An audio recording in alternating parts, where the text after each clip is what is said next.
शुक्लां ब्रह्मविचारसारपरमां माद्यां जगद्व्यापिनीं वीणापुस्तकधारणीमभयदां जाढ्यान्धकारापहाम् हस्ते स्फाटिकमालिकां विदधतीं पद्मासने संस्थितां वन्दे तां परमेश्वरी भगवते बुद्धिप्रदां शारदां।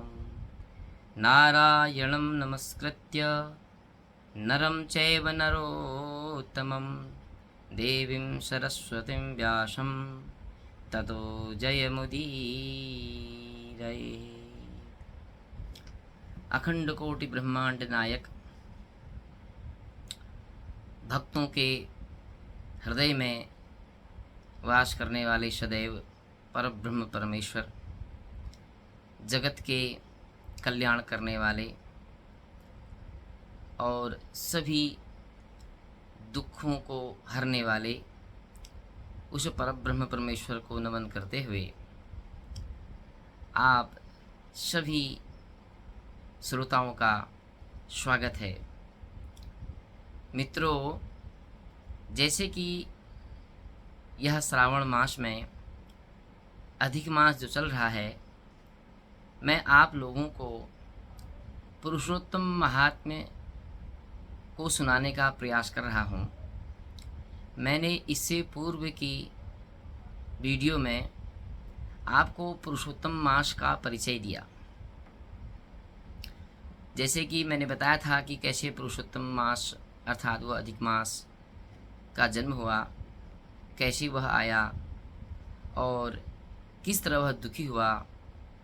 सभी तिथि बार नक्षत्र मास पक्ष के द्वारा तिरस्कृत होकर के वह मास भगवान विष्णु के पास गया और भगवान विष्णु उस अधिक मास को लेकर के भगवान गोलोक निवासी भगवान श्री कृष्ण के पास गए और वहाँ जाकर उन्होंने स्वयं अपना रूप पुरुषोत्तम मास को दिया और कहा कि आज से तुम्हें कोई भी मलिन नहीं कहेगा और कोई भी मलमास कह करके नहीं पुकारेगा और कोई भी तुम्हारा तिरस्कार नहीं करेगा, क्योंकि आज से स्वयं मैं तुम्हारा स्वामी रहूँगा और जो अधिकार मेरे पास है वो सारे अधिकार आज से तुम्हें प्राप्त हो गए हैं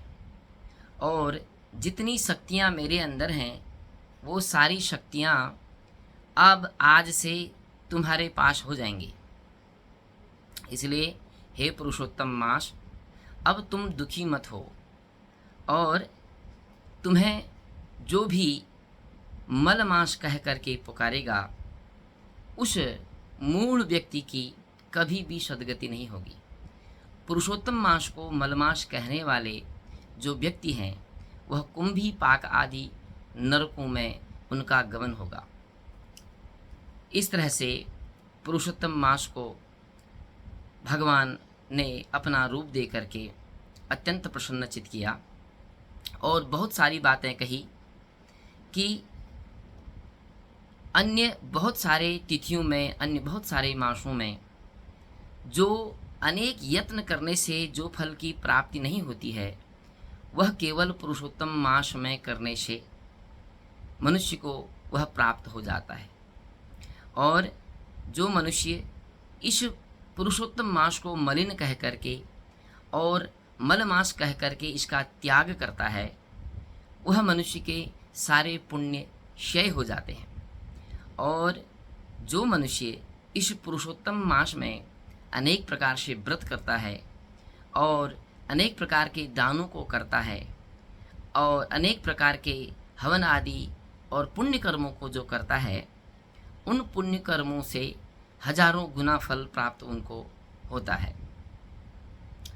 इसलिए यह पुरुषोत्तम मास को भगवान ने सभी मासों का राजा बना दिया और भगवान ने यह भी कहा कि जिस तरह से योगी लोग अनेक वर्षों तक तप करने के बाद जो फल की प्राप्ति उनको होती है, वह केवल अधिक मास में, पुरुषोत्तम मास में केवल व्रत करने से ही प्राप्त हो जाता है।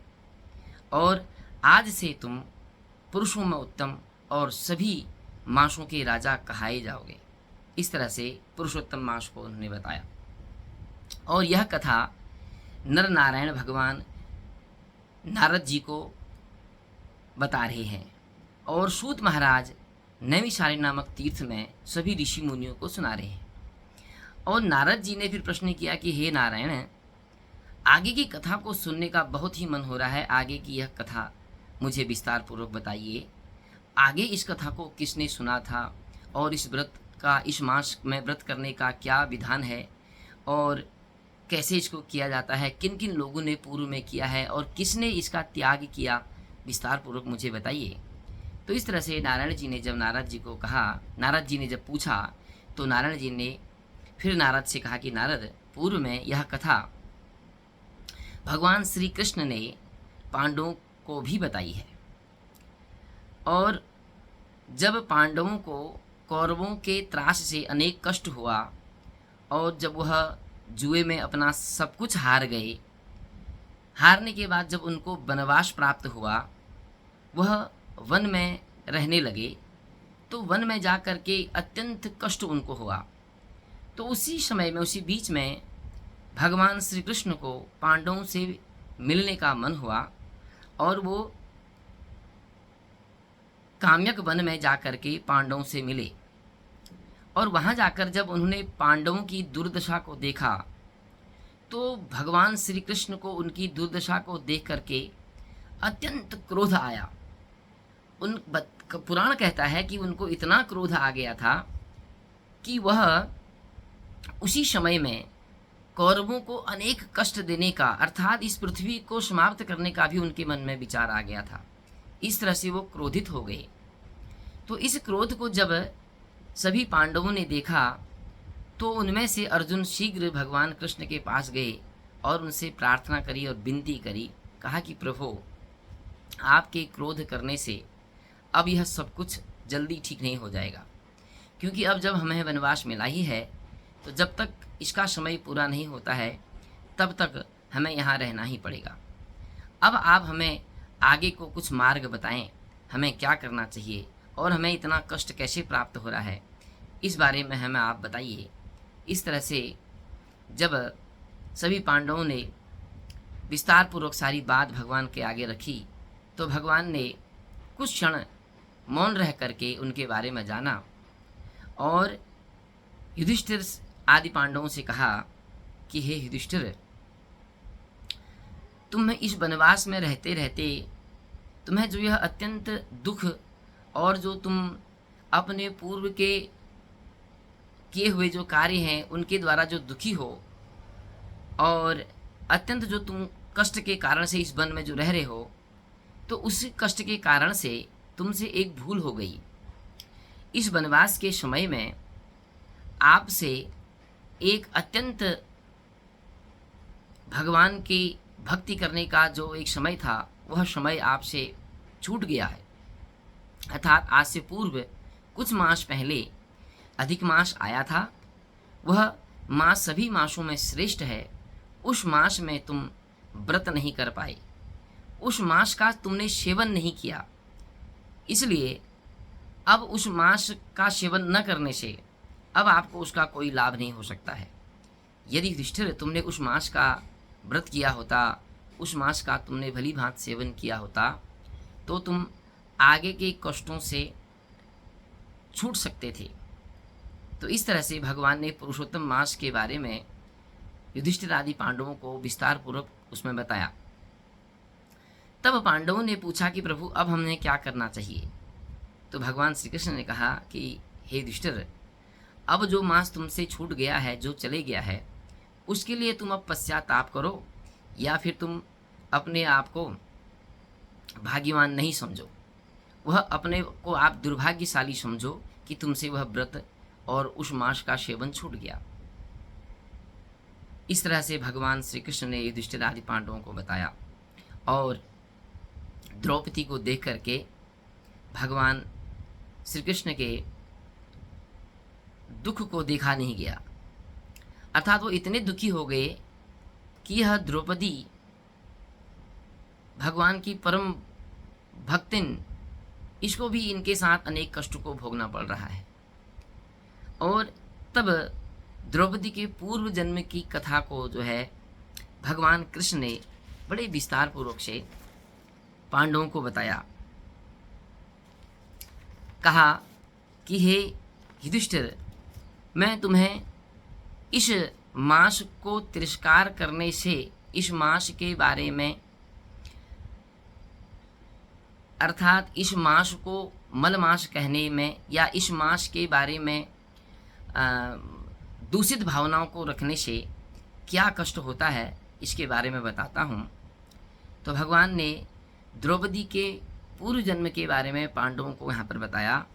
श्री कृष्ण कहते हैं, पांचालीयम महाभागा पूर्व जन्मनि सुंदरी मेधावी द्विज मुख्यस्य पुत्री जाता सुमध्यमा। भगवान कह रहे हैं कि हे युधिष्ठिर, पूर्व जन्म में यह द्रौपदी एक महान तपस्वी ऋषि मेधावी की पुत्री थी।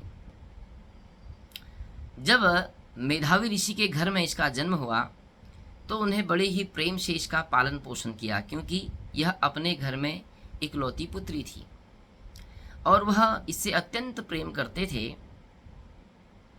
तो धीरे धीरे समय बीते गया और जब यह कन्या कुछ बड़ी हुई तो इसके बड़े होते ही इसकी माता का देहांत हो गया और अब यह अपने पिता के साथ अकेले ही उस तपोवन में रहती थी।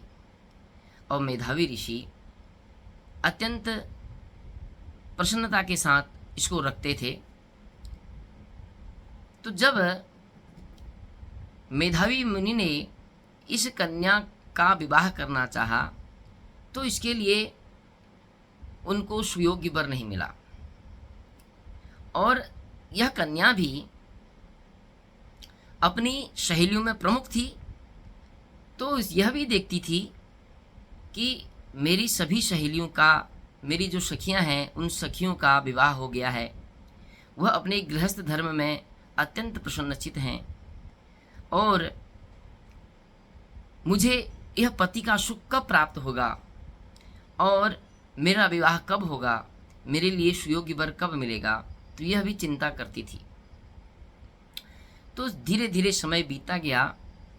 एक समय ऐसा आया कि मेधावी ऋषि इसके लिए सुयोग्य वर ढूंढने के लिए निकले, परंतु अपनी पुत्री सुकन्या के लिए उनको कोई सुयोग्य वर मिला ही नहीं।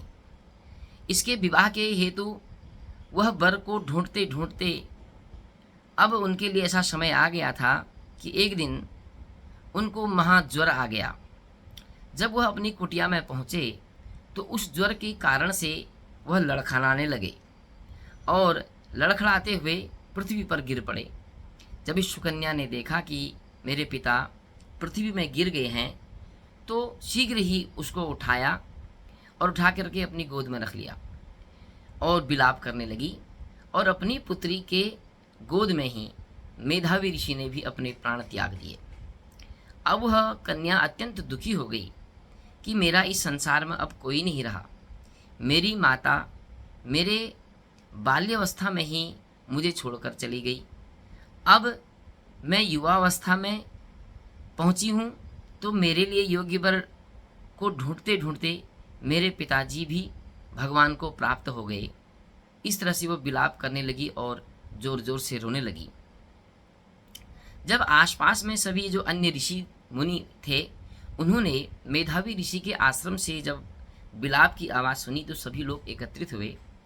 तो वहाँ आकर देखा कि मेधावी ऋषि भगवान को प्राप्त हो गए हैं, उनकी मृत्यु हो गई है। तो उस कन्या के दुख को उनसे देखा नहीं गया और उस कन्या को उन्होंने, सभी मुनियों ने अपने पास रख करके कन्या को थोड़ा सा ढाढ़स बंधाया और उन्हें शांत रहने के लिए कहा। इस तरह से अब वह कन्या अकेले ही है, ऐसा सोच करके बड़े प्रेम पूर्वक उस कन्या को समझाया और समझा बुझा करके मेधावी ऋषि का जो पार्थिव शरीर था उस शरीर की उन्होंने सद्गति कराई। अग्निदाह संस्कार इत्यादि करा करके उनके जो क्रियाकर्म को सब कुछ विधि पूर्वक सभी ऋषि मुनियों ने मिल करके किया। तो अब वह जो कन्या है वह अत्यंत दुखी रहने लगी। दुखी होकर के वह यही विलाप करने लगी, मन में यही सोचती थी कि मेरा अब इस संसार में कोई नहीं है, मैं अकेले ही हूँ, अब मुझे क्या करना चाहिए और मैं क्या अकेली कर पाऊँगी। इस तरह से वह अत्यंत दुखी रहने लगी और उसी तपोवन में अपने पिता की उस कुटिया में वह अकेले ही रहती थी और ऋषि मुनियों की सेवा को वह किया करती थी। तो धीरे धीरे समय बीता गया। एक समय में महातेजस्वी भगवान शिव के ही अवतारी दुर्वासा मुनि को यह बात पता चली। तो दुर्वासा मुनि मेधावी ऋषि के उस आश्रम में पहुँचे और उस सुकन्या के पास आए और उसको दुखी देख करके वे भी अत्यंत चिंतित हो गए। और उस सुकन्या ने दुर्वासा ऋषि के आने पर बहुत प्रेम से उनका स्वागत किया और मन में सोचा कि जो मुझे दुख है शायद मेरा यह कुछ मेरे दुख का निराकरण करेंगे। तो इस प्रकार से उस सुकन्या ने भगवान दुर्वासा ऋषि का अत्यंत स्वागत किया और उनकी बहुत अर्घ्य आदि दे करके उनको बैठाया, आसन दिया और उनकी सेवा करी और उनको भोजन खिलाया। इस तरह से कई दिनों तक उस सुकन्या ने दुर्वासा मुनि की बहुत सुंदर सेवा करी, जिस सेवा से वह अत्यंत प्रसन्न हो गए। और दुर्वासा मुनि ने सुकन्या से कहा कि हे सुकन्या, तुम्हारे पिता मेधावी ऋषि मेरे अत्यंत प्रिय मित्र थे, अब वह तुम्हें छोड़ करके चले गए हैं, तो इसलिए अब अकेले ही तुमको इस तपोवन में रहना है और तुम्हें अकेले ही अपने जीवन को काटना है। इसलिए अब मैं तुम्हारे भविष्य के लिए तुमको एक परम रहस्य गोपनीय बात को तुम्हें बताता हूँ। यह गुप्त से गुप्त बात है। इस बात को यदि तुम समझ जाती हो तो तुम्हारा कल्याण निश्चित है। इस तरह से मेधावी दुर्वासा मुनि उस कन्या को बताने लगे कि आज से जो ठीक तीसरा जो मास आएगा, वह जो तीसरा मास है वह अधिक मास होगा, अर्थात उसको पुरुषोत्तम मास कहते हैं। तुम भली भांति भगवान को अपने चित्त में रख करके उस पुरुषोत्तम मास का सेवन करना और उस पुरुषोत्तम मास में तुम व्रत करना, तीर्थ करना और भली भांति दीपदान करना और उस पर ब्रह्म परमेश्वर उस पुरुषोत्तम को तुम स्मरण करना, जिसके स्मरण करने से, जिसके पूजन को करने से, व्रत को करने से अवश्य ही तुम्हारा कल्याण होगा और तुम्हें भगवत प्राप्ति हो जाएगी। तो इस तरह से जैसे ही दुर्वासा मुनि ने उस सुकन्या से कहा तो वह